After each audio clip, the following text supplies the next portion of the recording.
Good afternoon, everyone. My name is Sabrina Kofer, and on behalf of Choice and ACRL, I'd like to welcome you to today's program, New White House Open Access Rules, How Libraries Can Help Researchers and Faculty Scale the Paywall, which is sponsored by Digital Science. This session is one in a series of sponsored webinars from Choice and ACRL that addresses new ideas and developments of interest to the academic library community. Before we get started, I'd like to point out just a few features of the webinar software. All of the attendees who join the presentation are automatically muted and your cameras are off, so don't worry about generating any noise or feedback. We've got that taken care of for you. In the main area of the screen, you can follow along with the presentation materials. To adjust the size of the slides or video, you can use the divider in the middle of the screen to slide the sizes to your liking. We are using the Q&A feature today. Please use it to ask questions of our speakers. We'll answer as many questions as we have time for at the end of the presentation, so please type your questions into the Q&A module as they occur to you. You can also use the upvote feature to highlight questions that you like or want to be addressed. Also, there is closed captioning available for today's session. To toggle the automated captions on or off, please use the CC button on the bottom right corner of your screen. Last, please note that we are recording today's program and everyone who registered should receive a follow-up email with a link to the archive version. And with that, we are ready to get started, so I will hand it over to Kate and Andrew. Hi. Hi everyone, and thank you for joining us today. So for our session today, we have two talks planned. So the first will be a talk from myself and Andrew, unpacking the implications of the Nelson Memo. And then we will pass over to Keith Webster, who will be talking about opening up research and roles and responsibilities for research librarians. Then we plan to have a brief roundtable discussion as we then segue into the Q&A section. So please do add questions to the Q&A function throughout the session, and I'll be keeping an eye on that to see which are the most popular questions to focus on when we get to the Q&A portion. So our speakers today. So my name is Kate Byrne, and I'm the VP of Product for Symplectic, which means that I lead the design and development of our product Symplectic Elements and Grant Tracker, working closely with our global community to ensure we are solving real-world problems and making our users' lives easier in the research management space. My background is in research information management, librarianship, and open access, and I joined the Symplectic team about 6 years ago after relocating from Sydney, Australia, where I'd spent nearly a decade working in academic libraries, specializing in research services and research reporting. Andrew McKenna-Foster is a product specialist at Figshare with over 12 years of experience working with research and archival data. For a decade, Andrew oversaw the operations of a small natural history museum and aquarium and directed the related research programs and biological collections. He has an interest in open science and data management, and that led Andrew to the field of information science, where he went on to receive a Master's of Information Library and Information Science, with a focus in data curation from the University of Washington in 2020. At Figshare, Andrew focuses on helping researchers and librarians think through their open research and repository needs.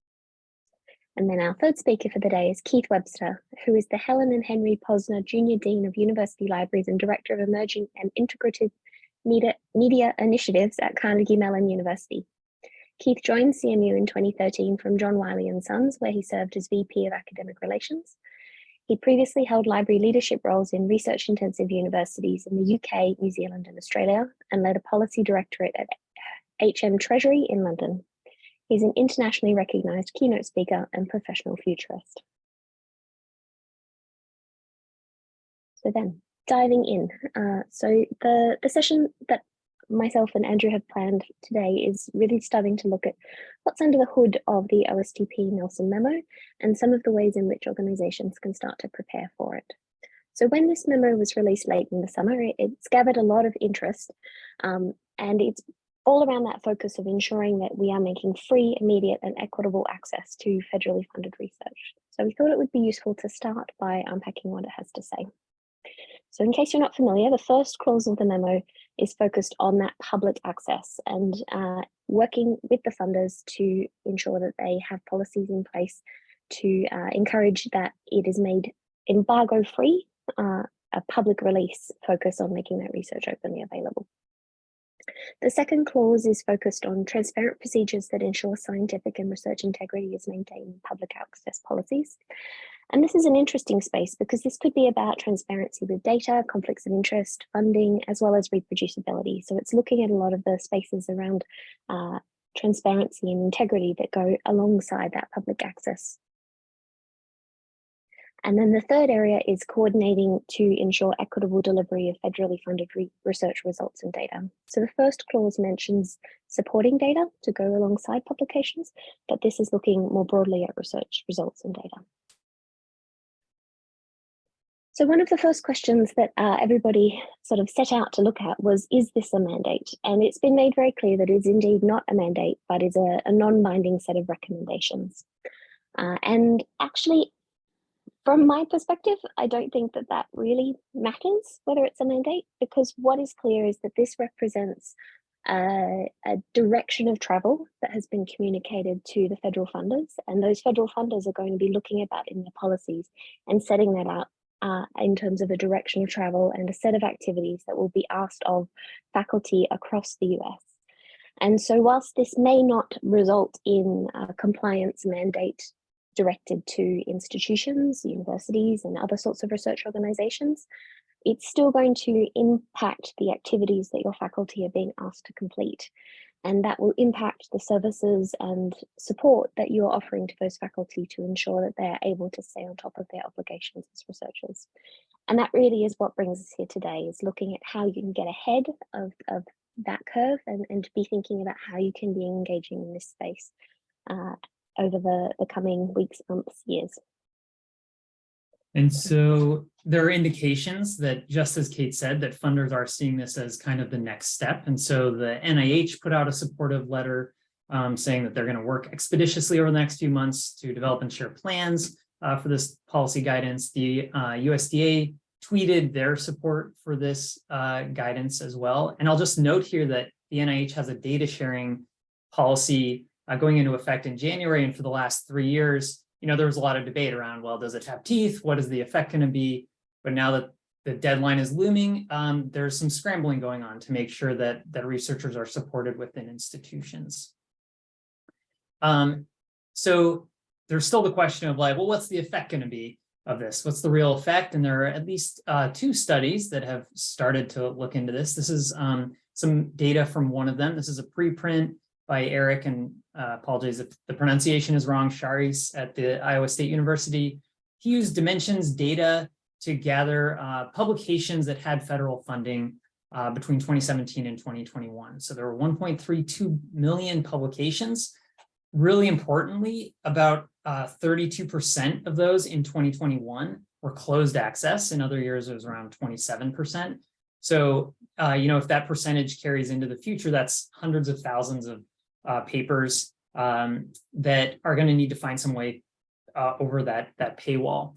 But perhaps even more importantly, the removal of the $100 million threshold is going to affect a lot of federal agencies, and thus a lot of researchers and many more disciplines. And so the White House actually gave a report to Congress, and they mentioned that over 20 funders had complied with the Holdren memo, the previous memo in this area. But this study found 237 funders associated with these papers. So if those numbers are correct, that's quite a jump in the number of funders, and very likely that disciplines that previously didn't have to worry about this are going to have to be thinking about it. This preprint includes some visualizations, which is really amazing, and you should definitely check these out.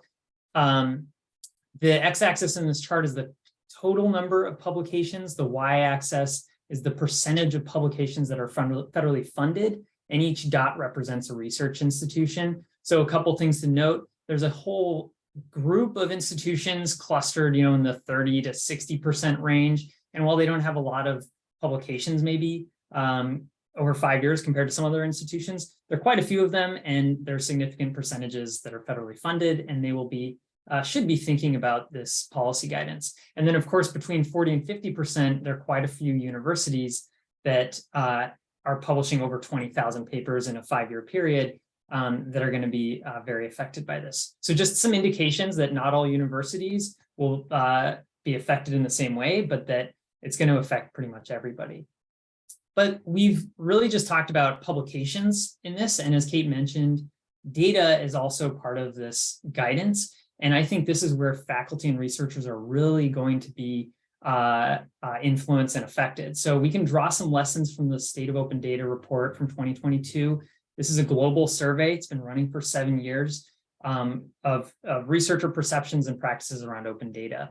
There's a clear message that researchers support open access articles and data sharing, majority do, but they are, the work of compliance is starting to wear on them. And so there's actually a decrease in support for national mandates or national mandates around data sharing. And one of the reasons for this may be a lack of time and resources. So researchers said that one of the main reasons they didn't comply with their data sharing plans was a lack of time. And you can click the next one there, Kate. And then another reason was a lack of time for actually curating the data. That's where they said they want the most help. And not shown on this slide, there's another statistic where they indicated that a majority of respondents said they would look internally for help in this area. They would look internally at their institutions for help managing data and making it openly available. So institutions that are looking to build capacity in these areas to support open access, to support data sharing for these researchers are going to be prepared for that 2026, 2027 deadline that's coming up, and they won't have to scramble at the last minute to support their researchers for this guidance.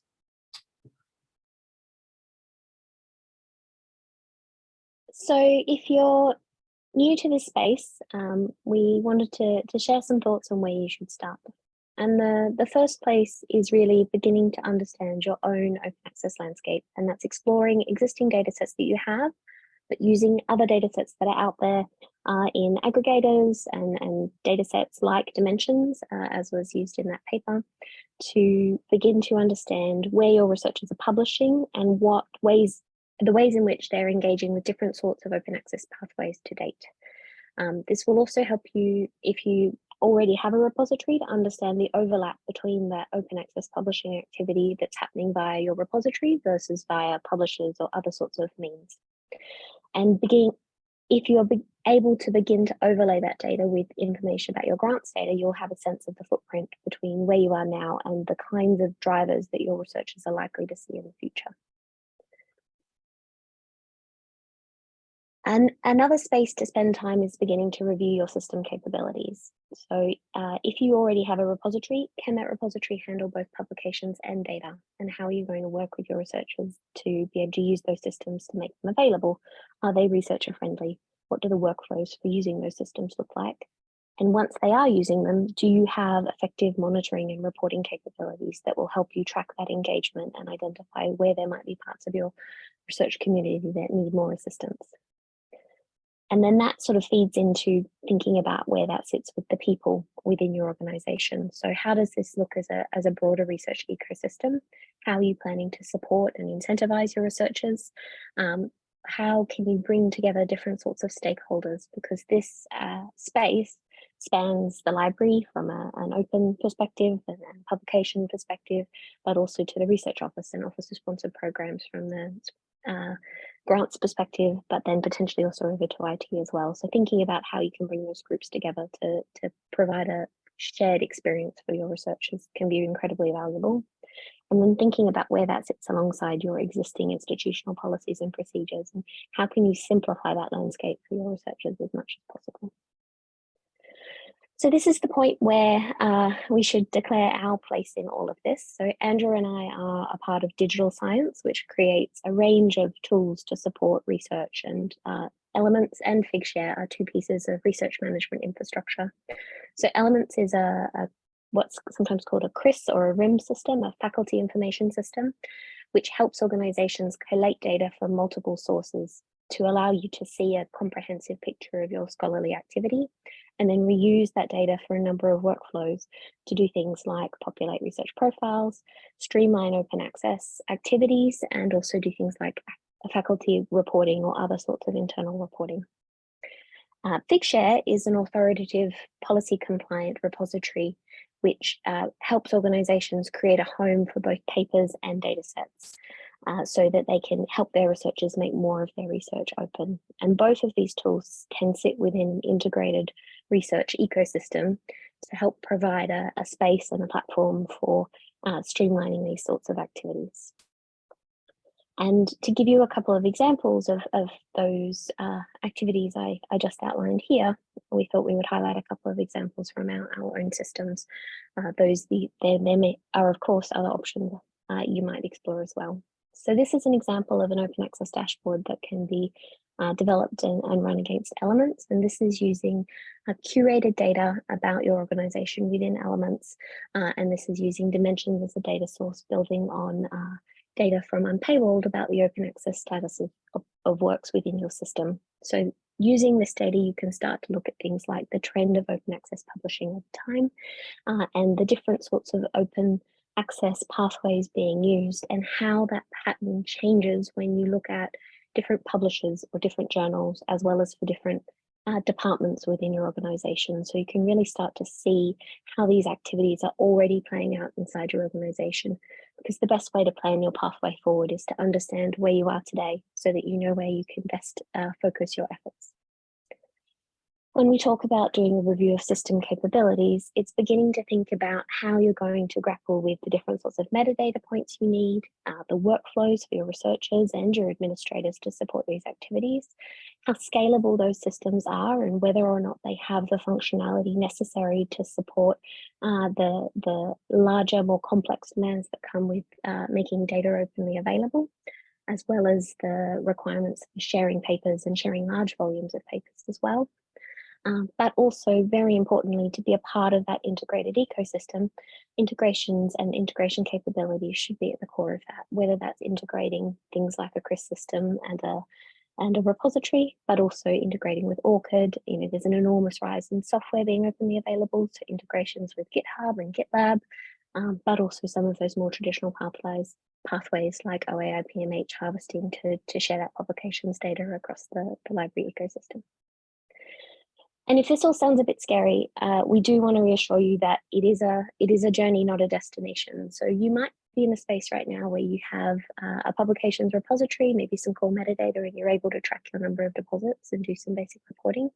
But there really are a number of ways that you can build this over time. So starting to explore the data repository space, starting to understand your existing OA pathways using curated data, and then over time, building that up into a more integrated solution where you're bringing together those publications and data repositories, integrating them with research management software so that you can get into a space that allows you to do more proactive monitoring, but also embedded open access engagement and compliance strategies.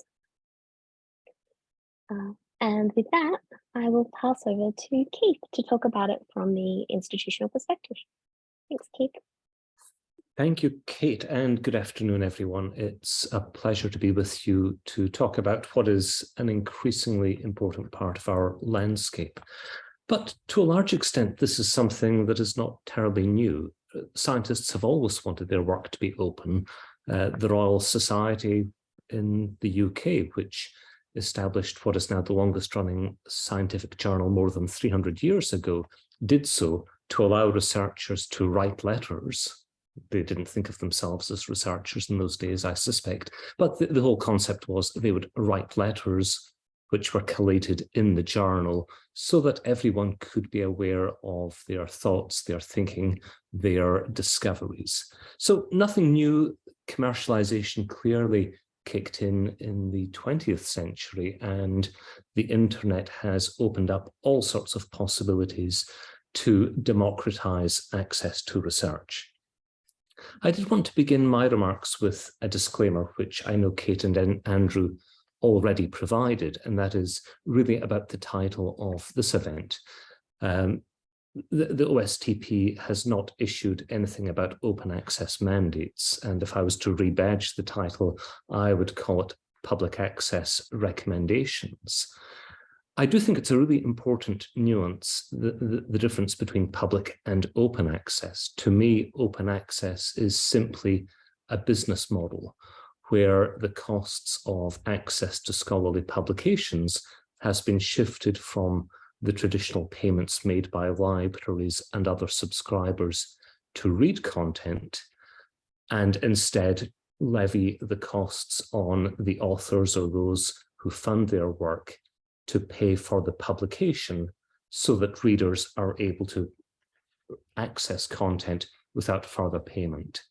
And the OSTP memo has been quite clear, as Kate indicated already, that this is about recommendations rather than mandates. And it will be interesting to see the policy landscape over the next 18 months or so as to how things evolve and how far we move from recommendations to something stronger.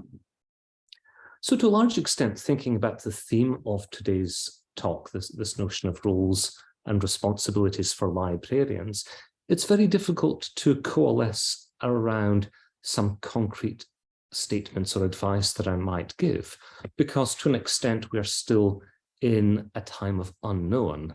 That is, the OSTP has made some recommendations, but it is now for the many federal agencies that fund research to determine how they will respond to those recommendations and how they might impose either a mandate or guidelines or recommendations on the researchers and institutions whose work they fund. But I do think that this is a critically important time for librarians, and I think there are probably four themes that immediately leap out at me. The first is there are a bunch of questions that we need to think through around what public access might mean for our institutions. So taking the time to really think through the questions that we all have is important. I'm grateful and very impressed by Dr. Nelson and her team and their willingness to appear at many webinars and other events to share the thinking behind what they are looking at today. And that is a great starting point for us to begin to tease out what it is we're concerned about. As a futurist, I often spend a lot of time encouraging organizations to think about possible and plausible futures and identifying what might be considered the preferred future. And I do think that we and our institutions have some degree of agency in this exercise. And I think it's important for us to think about what in our particular contexts might be the preferred future as the OSTP and federal agencies determine what they're going to expect of us and see where we can perhaps plant some influence.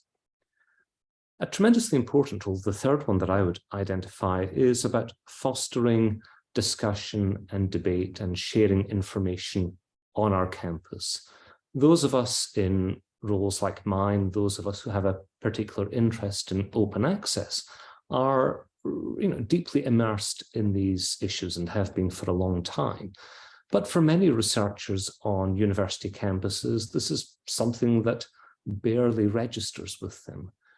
Clearly, anyone who receives federal funding is going to be subject to whatever emerges at the end of 2024 when the agencies publish their guidance. And we can begin to raise awareness on our campuses by holding drop-in events, webinars on campus, however you best reach out to your research community.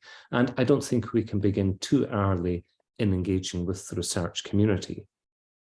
And finally, I do think that on our campuses, we have an obligation to think about whether policy might need to be developed at an institutional level, for example, around open access or open data. And I know that my own university and many others have policies or recommendations that have been promulgated through faculty senates or other equivalent organizations. So there are a lot of examples out there, but laying the policy groundwork might be important, and beginning to think about the infrastructure that might be required to help us over the next couple of years is again something that we can't start too soon.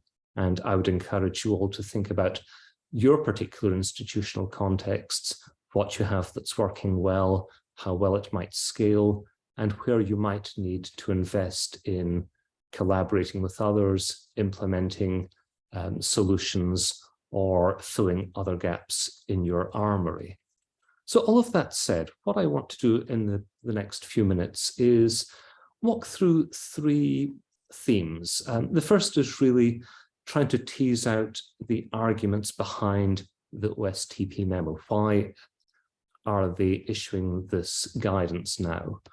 Secondly, I want to tease out a few thoughts around the stakeholders who might be impacted and how they might respond. And I'm particularly here going to focus on publishers because they have been relatively silent on their reaction to the Nelson Memo.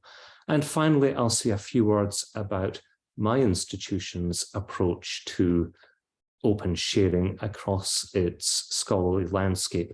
Not to say that we are doing it well or that we are looking for praise or anything of that sort, but simply to illustrate how one research university has been laying the groundwork because it believes truly that opening up access to our scholarship is the right thing to do.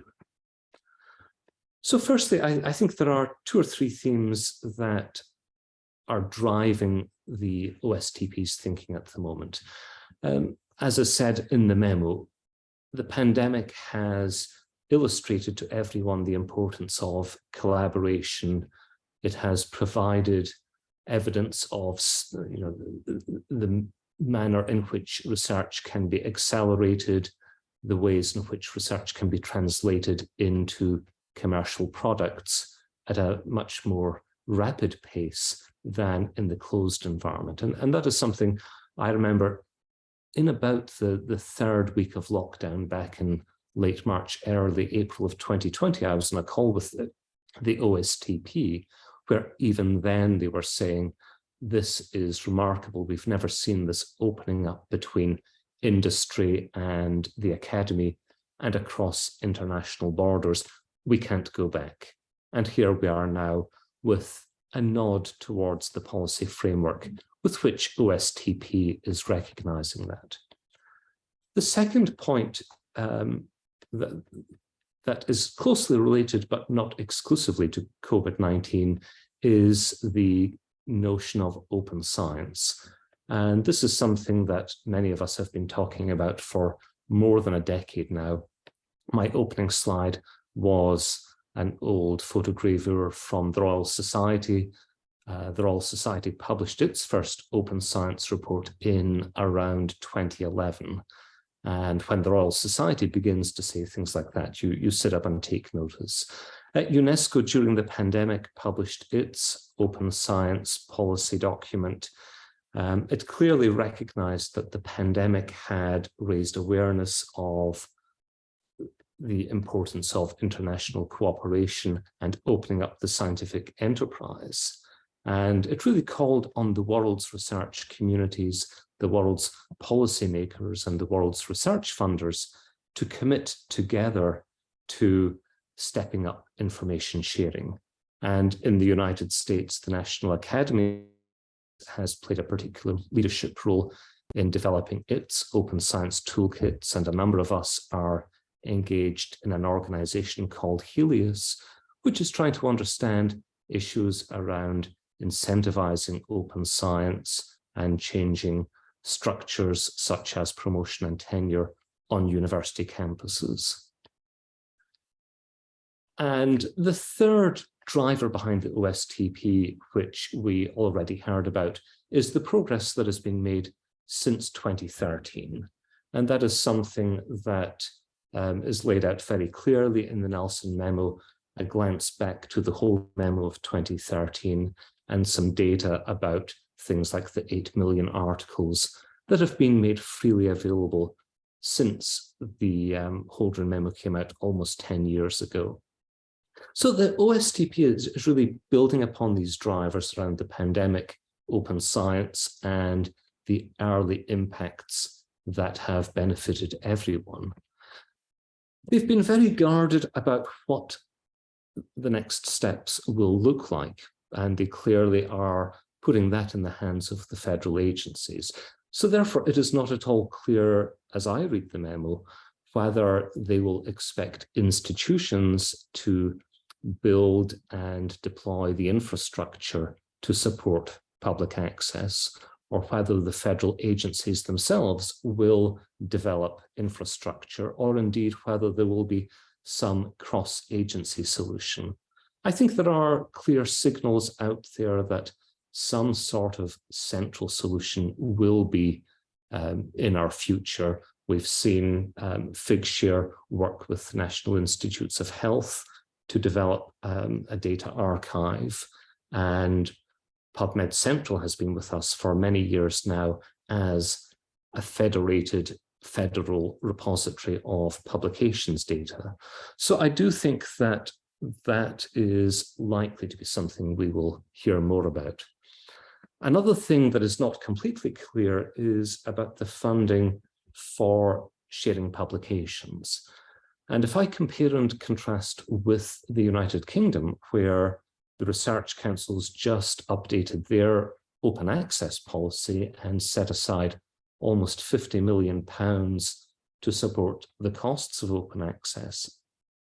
And if I play back to the data that was shared earlier about the numbers of articles that are not open, that were federally funded in recent years, some back of the envelope calculations, and this truly is crude, so do forgive me, 1.3 million articles over 5 years, 32% of which are not open access, multiplied by an average article publication charge of $3,000, adds up to $250 million per annum.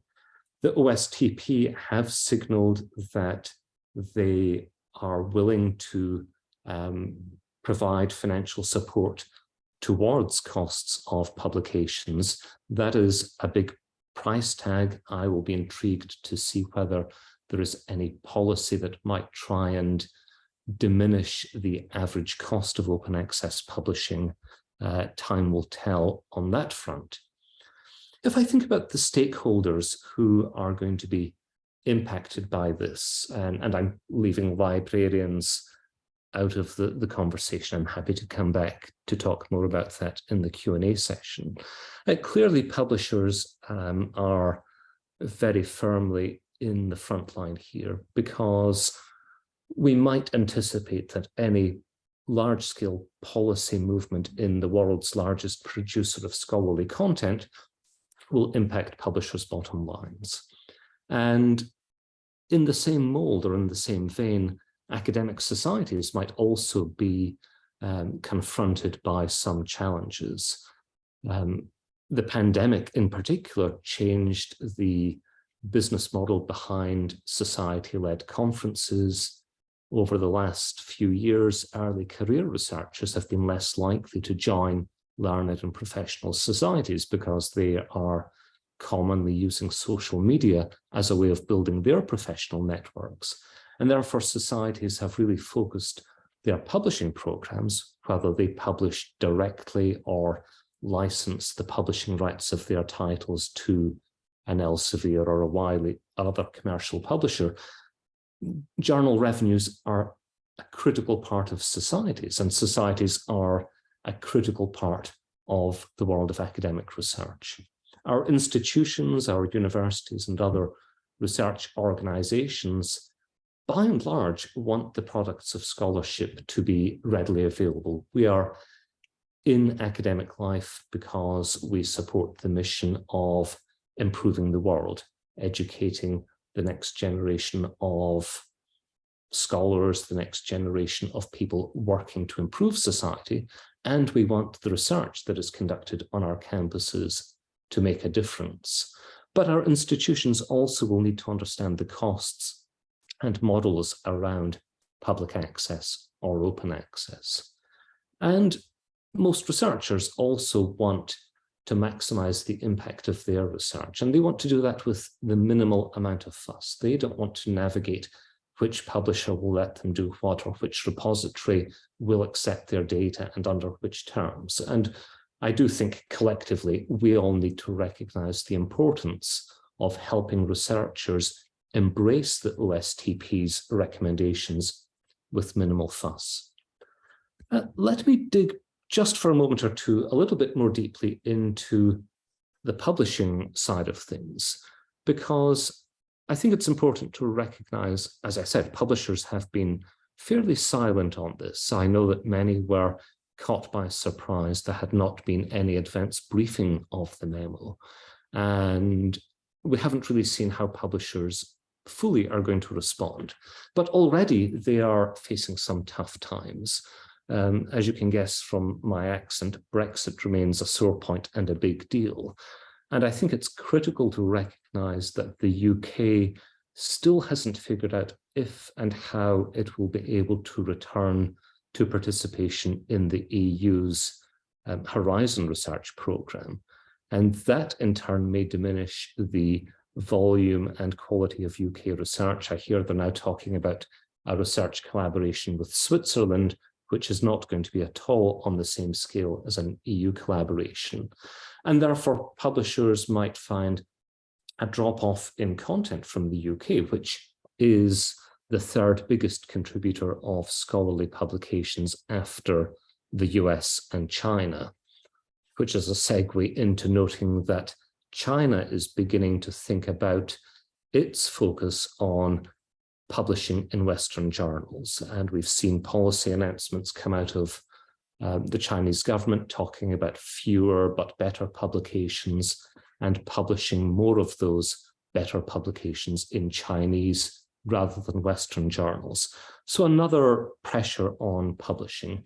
And the pandemic, as OSTP has signaled a shift in paradigm from closed to open scholarship. And the loss of conferences that I alluded to in respective societies has led to a drop-off in publications emerging from conferences. So publishers are facing some tough times. And I do think that as we think about these issues, we need to anticipate how publishers might respond. They might embrace quite effectively the notion of author manuscripts being deposited in repositories somewhere, whilst they will find a zero embargo unpleasant because there is no incentive for anyone to pay to access content if it's freely available immediately.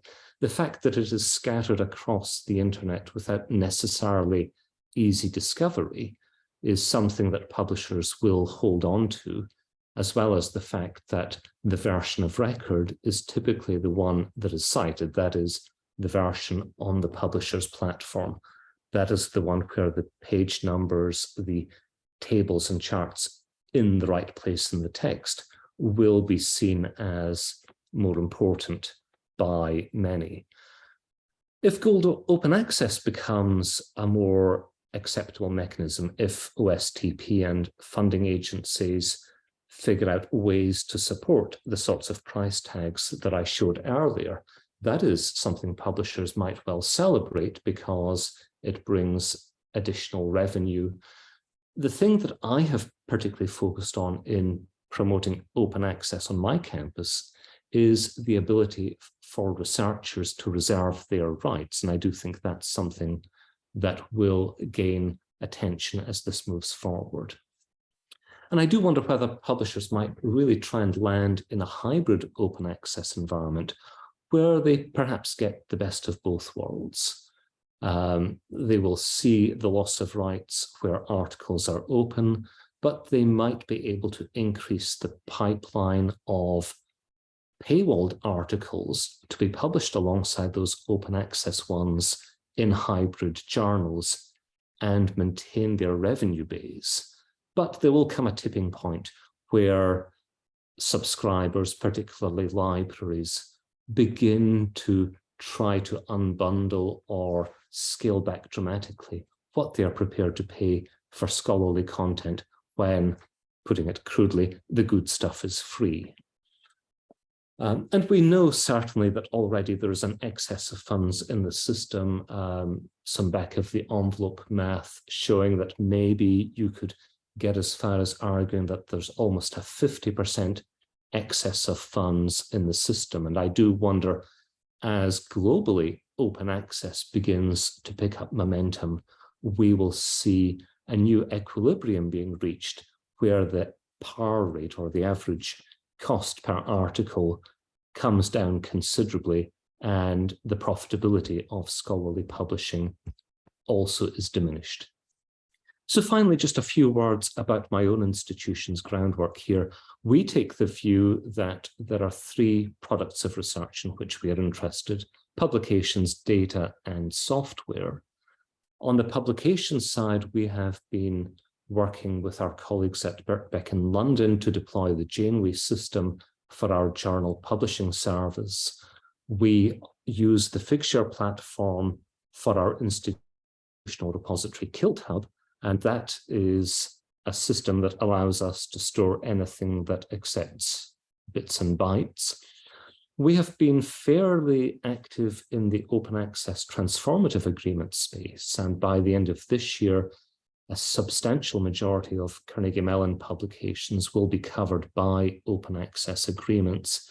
And we have done so because of this institutional commitment to sharing our research and reserving our rights, whilst respecting the importance of the journal brands that our researchers prefer to publish in.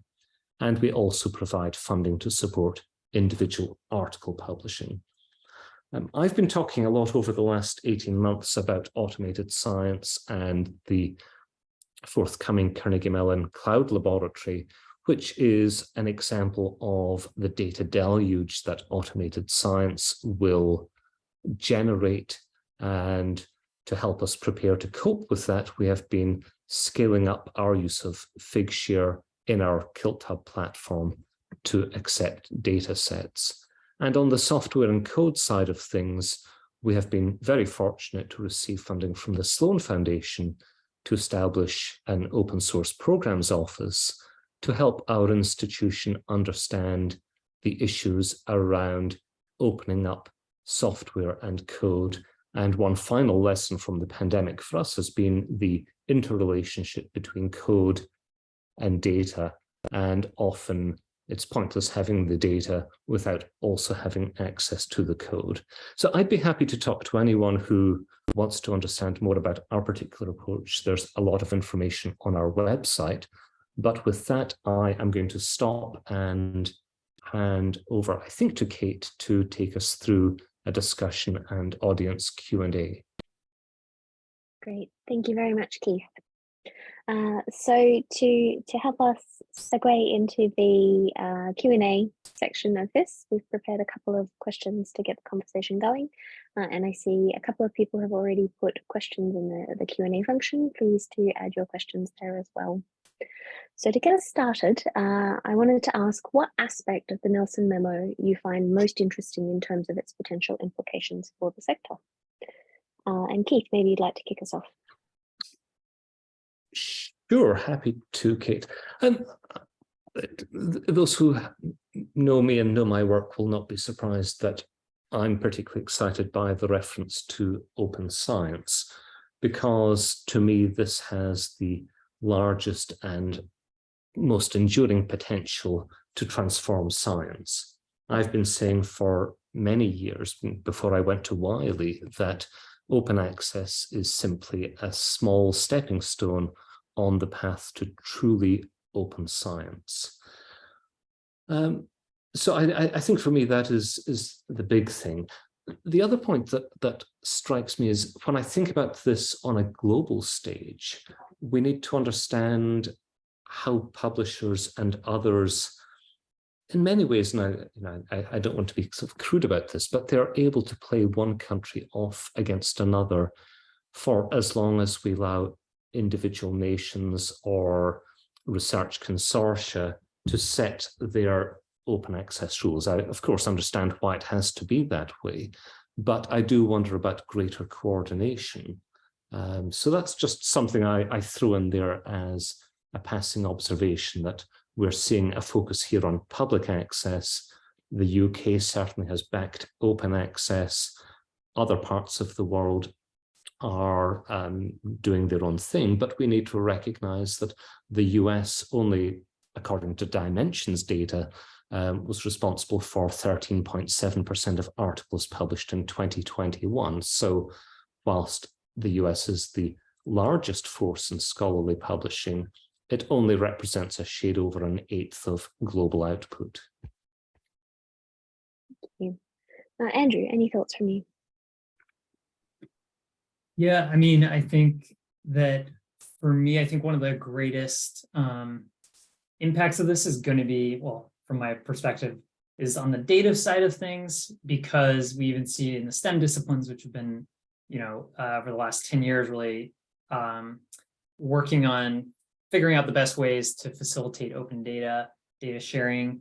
It's still a struggle, and opening this up to even more disciplines and helping researchers who maybe don't have that background, and their discipline maybe has complex needs around that. It's going to create even more questions, and the support units in libraries and research offices are going to really need to be able to, it'll be very useful if they can really help answer these questions. So I think that in the next couple of years is going to be a major thing that universities will need to think about. Great. I think for me, I'm most fascinated at the moment by the growing interest in transparency and the research integrity indicators that is emerging both in this memo, but also in the conversation across the sector as a whole in the last few years. I think what we've seen is, in some ways, the core form of a journal article has not significantly evolved since, well, the time that Keith's image dates from, where we were publishing things in books and handing them out. And I think starting to think more about the metadata and the information that goes around research to increase its reproducibility and share that information, it would be really interesting to see how that's going to unfold. I also wanted to ask where you see opportunities for universities and suppliers to work together to make it easier for researchers to make their work more openly available. And maybe Andrew, you'd like to kick us off on that one. Yeah, sure. I think that, as I kind of alluded to before, finding ways to support the researchers is going to be very important here. And that really relies on technologies working within, the existing workflows and skill sets of the folks within research organizations who need to support the researchers, and also the researchers themselves. So, I see the vendors, the providers of these systems needing to really understand how the researchers seek assistance, how the support units help the researchers to understand how to make their technologies work for everyone. Increasingly, I think these technologies need to work for both, which can be difficult. Not everybody has the experience to work properly with metadata, but finding ways to make it as easy as possible for researchers to do some of the work here, as well as the librarians and the research offices, is going to be very important. And traditionally, I know, in some universities, the research office and the libraries maybe don't work as closely together. In others, they do work closely together. So I think increasingly it's going to become that communication is going to need to be there, and the collaboration is going to need to be there. So finding ways that the systems can actually help everyone work together is going to be very important. Yeah. What about you, Keith? I'll try and be brief here, because this is actually a very complex question. If I think about three of the actors in this, with publishers, I really do feel that we are kind of on a knife edge, because what we all want to achieve is opening things up. But we need to recognize that publishers are stewards, owners, custodians of long-standing journal brands that the research community truly value.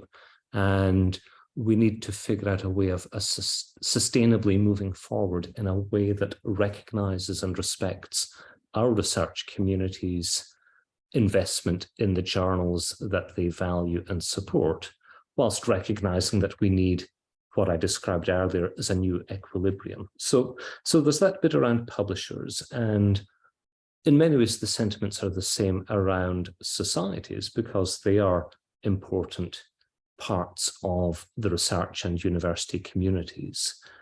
And I see working with systems companies like Digital Science and your competitors as an important way of helping us to develop solutions that make a difference across multiple institutions. You know, if you take the top 100 research universities in the US, we are all trying to build infrastructure that does pretty much the same thing. And I can see a lot of advantage in working with a company that can build, can invest in continuing to maintain and expand a system. At times, I wonder whether there is some inconsistency there with my views around open source, but at the moment, we don't have easy structures that help us do that. And therefore, I see our relationship with products like Figshare as being an important part of us meeting the OSTP's requirements. Yeah, I agree in terms of that opportunity to bring together different areas of expertise. So I certainly know for myself, you know, I exist in this really wonderful space where I get to work with organizations all around the world to look at how we solve problems like this by creating software.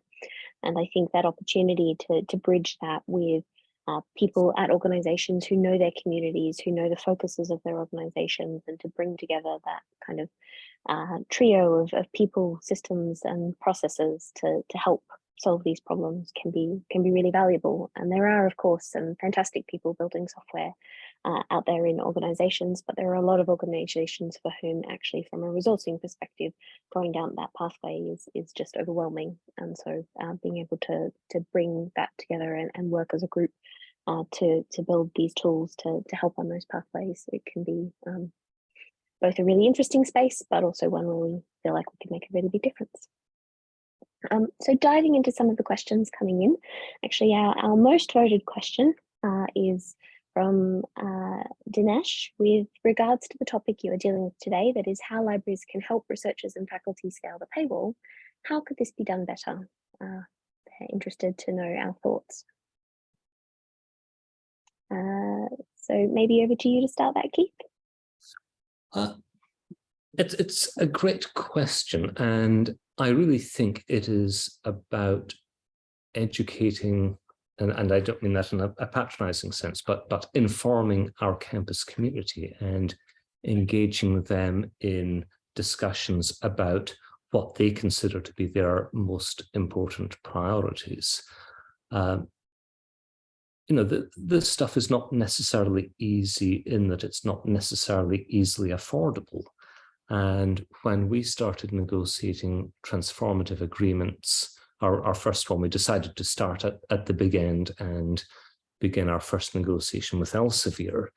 And the most interesting and illuminating part of that was the conversations we had on campus with faculty senate, in town hall meetings with faculty from across the university, because we realized that our researchers really had limited understanding of what open was, even though we had an institutional policy. They didn't really understand the options they had to make their work open, what were the advantages of doing so, but also what are the costs and trade-offs of doing so. So I really think opening up these conversations around a university community is an important thing to do. Many of us now take advantage of events like Open Access Week to hold public events, to, you know, in our case, we do a variety of things in our libraries, and apologies for the fire trucks of New York City if you can hear them coming through. So really that sort of engagement on campus is a great way to start. Also understanding what are likely to be the costs to be borne by a library budget if you're going to negotiate a transformative agreement. And how might you secure funding to make that possible? Can you tap into research grants or other ways of augmenting library funds? Great, thank you. I think my starting point is absolutely go back to your data and understanding actually how you're engaging with publishers and paywalls right now, and actually where you have tools at your fingertips that can help your researchers be making their work as openly available as possible within your budgetary constraints. And I think you'll have a lot of data already on campus, and if you're not already using it, my top tip would be starting to unpack that so that you can identify where you can, at your organization, make the most valuable investments in that time, because it is going to look different for different sorts of organizations.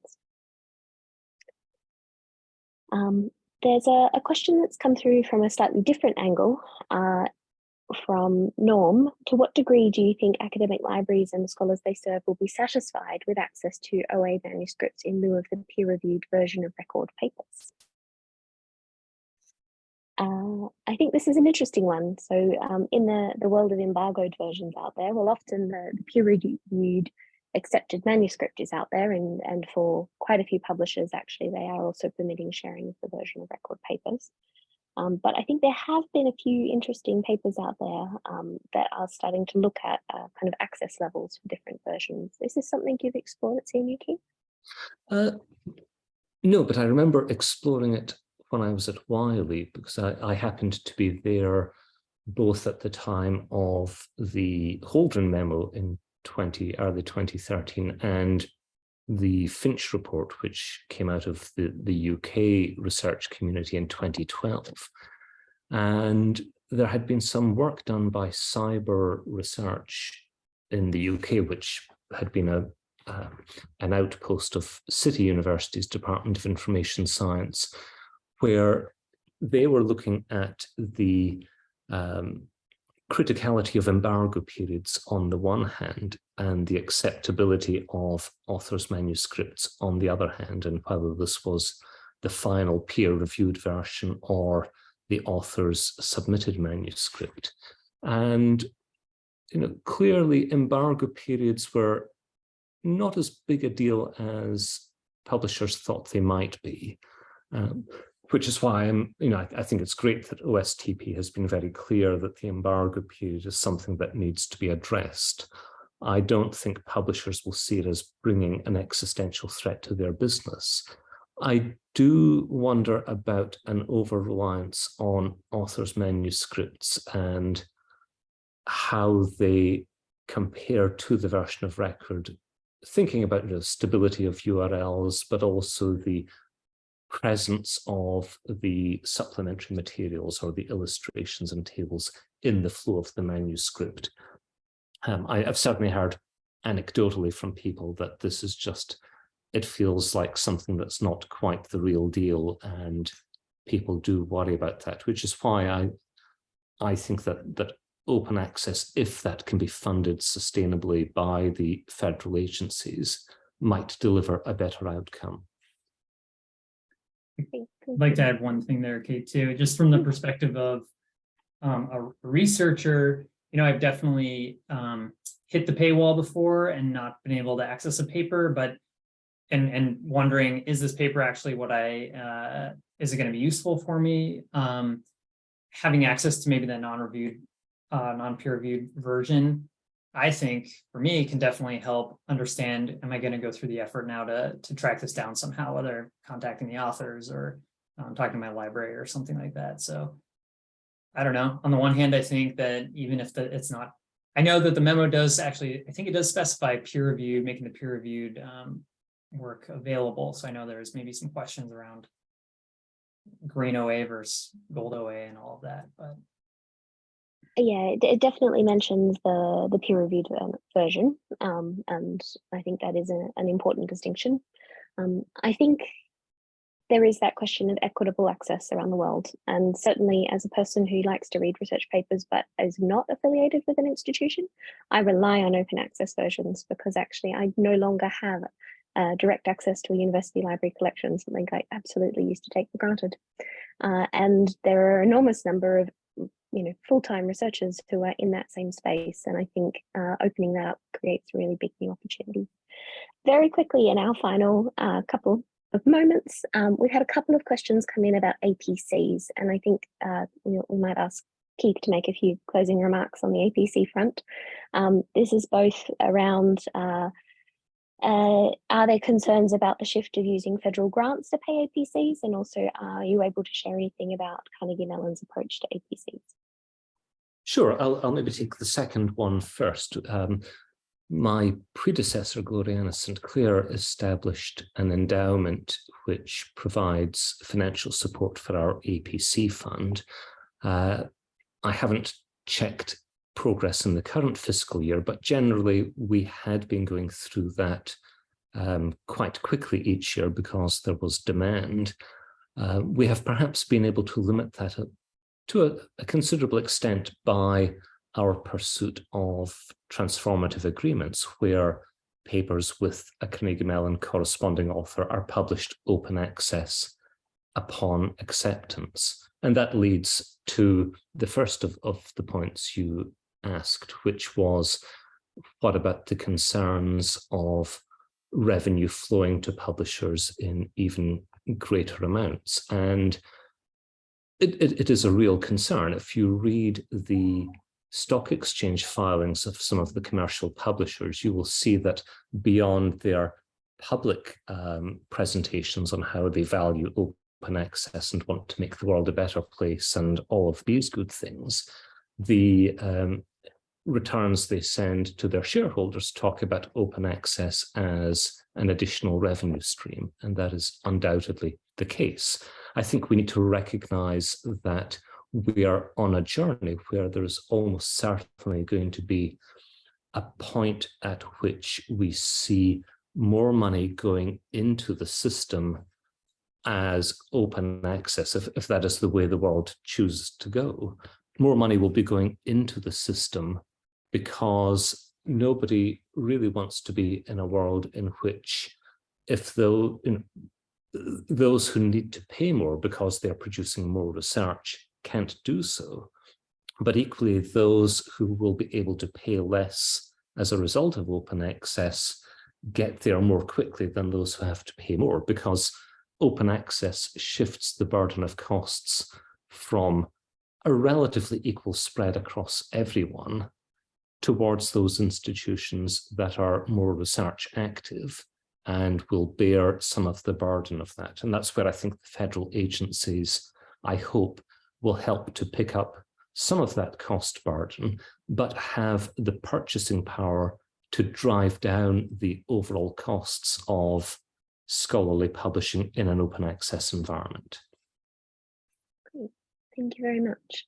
And we are now at time. So thank you everyone for joining us today, and back to you, Sabrina.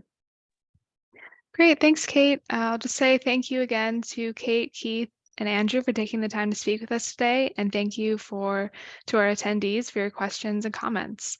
I'd like to remind our viewers that we did record today's program, so be on the lookout for a follow-up email from Choice and ACRL with a link to the recording. Also, if you have a few minutes after the presentation to fill out a brief survey, we'd really appreciate it. So thanks again to all of you out there for joining us. We hope you learned something new from the session and hope to see you again in the near future on another webinar.